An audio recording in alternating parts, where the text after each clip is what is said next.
معزز سامعین، drama serial فتور کی اگلی اقساط میں آپ دیکھیں گے۔ ویڈیو کا آغاز کرنے سے پہلے اگر ابھی تک آپ نے ہمارے چینل ڈرامہ ایکسپیکٹر کو سبسکرائب نہیں کیا تو کائنڈلی اسے سبسکرائب کیجئے اور ویڈیو پسند آنے کی صورت میں لائک اور شیئر ضرور کیجئے۔ تو چلیے بڑھتے ہیں آج کی ویڈیو کی جانب۔ حیدر اور دل نشین کے درمیان زوردار جھگڑا ہو گیا۔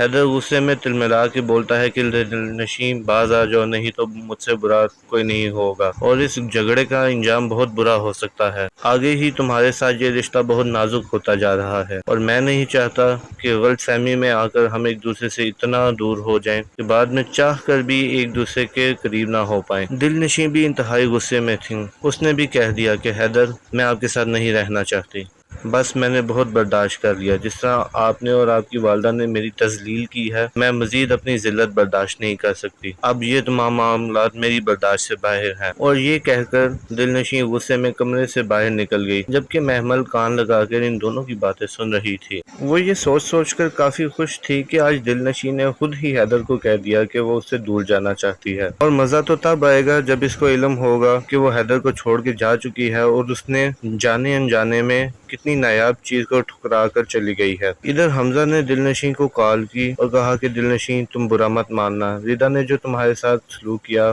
بہت برا تھا، ردا کو معاف کر دو، اس کی طرف سے میں معافی مانگتا ہوں اور آئندہ وہ تمہارے سامنے دوبارہ نہیں آئے گی۔ حیدر نے حمزہ اور دل نشین کی ساری باتیں سن لی، جبکہ محمل نے جلتی پر تیل کا کام کرتے ہوئے کہا اور حیدر کو غصہ دلانے کے لیے بولی کہ غیرت مند شوہر یہ کبھی برداشت نہیں کر سکتا کہ اس کی بیگم کے یارانے ہوں۔ حیدر ماننا پڑے گا کہ تم سب کچھ جاننے کے باوجود بھی دل نشین کو نہیں چھوڑ سکتے۔ حیدر کہتا ہے کہ محمل، دل نشین نے مجھے تب سنبھالا تھا جب میں ٹوٹ چکا تھا، اور اگر آج وہ غلط راستے پر چل نکلی ہے تو ہمیں بھی اسے ٹھیک راستے پر لانے کی کوشش کرنی چاہیے، کیونکہ اس نے بھی ایسا ہی کیا تھا، نہ کہ اسے چھوڑ دینا چاہیے اور اس کو اس کے حال پر رہنے دینا چاہیے۔ حیدر کی طرف سے ایسا مایوس کن جواب سننے کے بعد محمل خاموش ہو گئی۔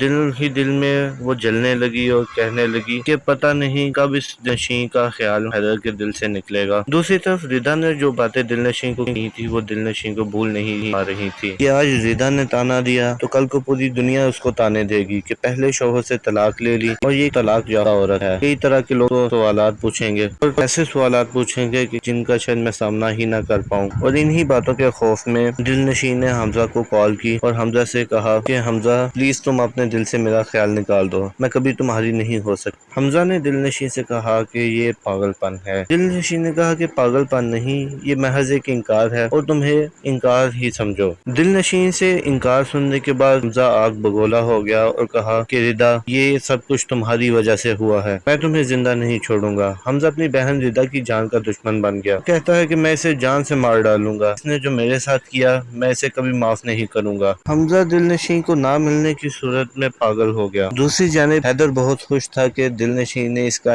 ہی انتخاب کیا اور حمزہ کو انکار کر دیا۔ دل نشین کو بھی اپنی غلطی کا احساس ہوا اور اس نے حیدر سے معافی مانگ لی اور کہا کہ میں غلط تھی اور میں آپ کو پہچان نہ سکی اور خام خواہ ہی آپ کی طرف سے دل میں بدگماں ہوتی رہی، لیکن اب مجھے سب کچھ صاف دکھائی دینے لگا ہے۔ اب مجھے یقین ہو گیا ہے کہ آپ محمل کو نہیں مجھے چاہتے ہیں اور محمل تو آپ کا ماضی تھا۔ ان دونوں کی باتیں محمل سن لیتی ہے اور ان دونوں کی باتیں سننے کے بعد محمل کو برداشت نہ ہوا کہ حیدر کیسے مجھ سے آزاد ہو گیا ہے اور وہ دل نشین کا ہو گیا ہے۔ اس حقیقت کو وہ برداشت نہ کر سکی اور اسی غم میں محمل اپنی جان سے ہاتھ دھو بیٹھی۔ جی تم معزز سامعین، کیا آپ کی ایکسپیکٹیشن کے مطابق محمل کا ایسا ہی انجام ہونا چاہیے تھا یا پھر حیدر کو چاہیے تھا کہ وہ محمل کو اپنا لیتا؟ اپنی قیمتی رائے سے ہمیں کمنٹ میں ضرور آگاہ کیجیے گا اور ویڈیو پسند آنے کی صورت میں لائک اور شیئر ضرور کیجیے، اور جانے سے پہلے ایک مرتبہ پھر ہمارے چینل